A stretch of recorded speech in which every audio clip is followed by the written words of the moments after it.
Peggy 18.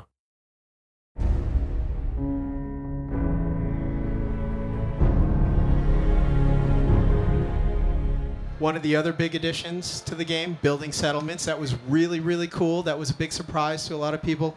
Let's take a little look at settlements in action. So we actually call this the workshop system. So this is building in your original neighborhood. We have a bunch of sites. And so, I think some of these videos, the fans are in as well need to pause and look what's on the screen, but you rip apart the world and then you can build what you want. The inspirations here I think are pretty clear, things like Minecraft and other things we like, and it's a really great fit for Fallout. We wanted to get in is there a way that, like, within the game we can take this, like, modding idea or, tools we've had in the past and do something in-game that the players can make their own without having to leave the game and do it in the creation kit or things like that? And it does fit into part of the fiction of part of the game. But it is optional. I love this. I got to name drop Ryan Sears. He's one of our artists, built that. It's really great. He showed that to me. I was like, oh, I am putting that in a video. That is awesome. You also announced UGC, user-generated content in the game. Some people might have missed that. Can you talk to us a little bit about what we're doing with UGC and when it's going to be available? Yeah, so we're doing it on the PC similar to Skyrim. We'll have the creation kit that will come out, not at launch, just like Skyrim, it'll come out early 2016. And then, you'll have all the PC mods and all of that stuff. But then what's really exciting is we're finally bringing it to console. So working with Microsoft. So once we get it out on the PC with the creation kit, it's then going to come to Xbox One. Okay. There's a lot of, like, back-end stuff we need to do and work with them. And then once that's settled, our plan is to do that work with Sony and get them on board and have that follow up. But the timetable's kind of fuzzy right now. Are you excited? On that, so I don't want to promise a date on that part. But what'd you say? Am I excited? Are you excited to? Oh my God, consoles? yes. Yeah. Look, I think the modding part of our games is just, it goes back to, like, making your own adventures with D&D and those kind of things. Sure. And we've always pushed on it really hard.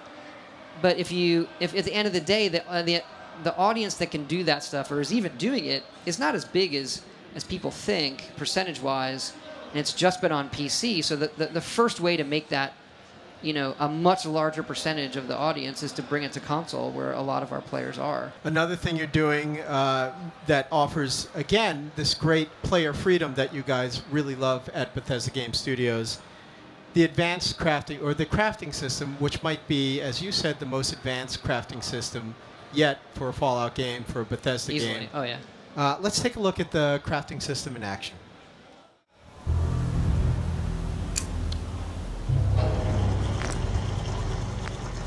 Todd, tell us, how does the crafting work, and why is it the most advanced crafting system you've ever offered the players? The main gist of it is that we have all this junk around the world. So it sort of started like, if you looked at alchemy in Skyrim, but imagine that was on everything. And so that stuff in the beginning of the game that you would just think is crap and laying around, you would then realize, like, oh, I need the baby bottle because it has X.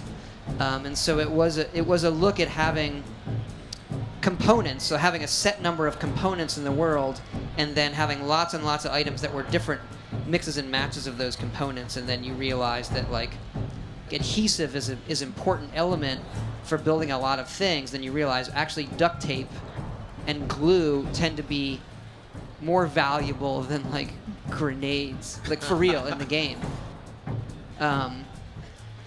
And so just by system, we tend to work and want to systemize things for a big world. Right. And the fact that the stuff breaks down to components, we then have the ability to add, if we're building this, like a water bottle and the chairs and this and a television, and then we figure out what components it would have, and we're able to balance that on a massive scale instead of if the crafting system required specific items.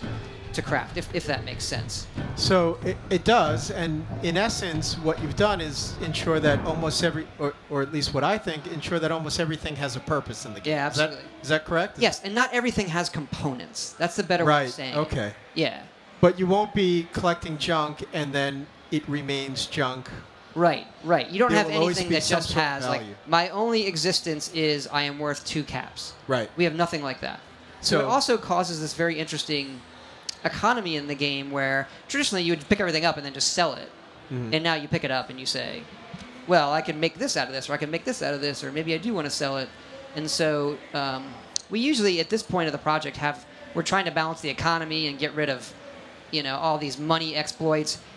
And it's at this point of the project, we have actually have very few, because most of the people on the team playing the game are hoarding all the crap to build with instead of selling it.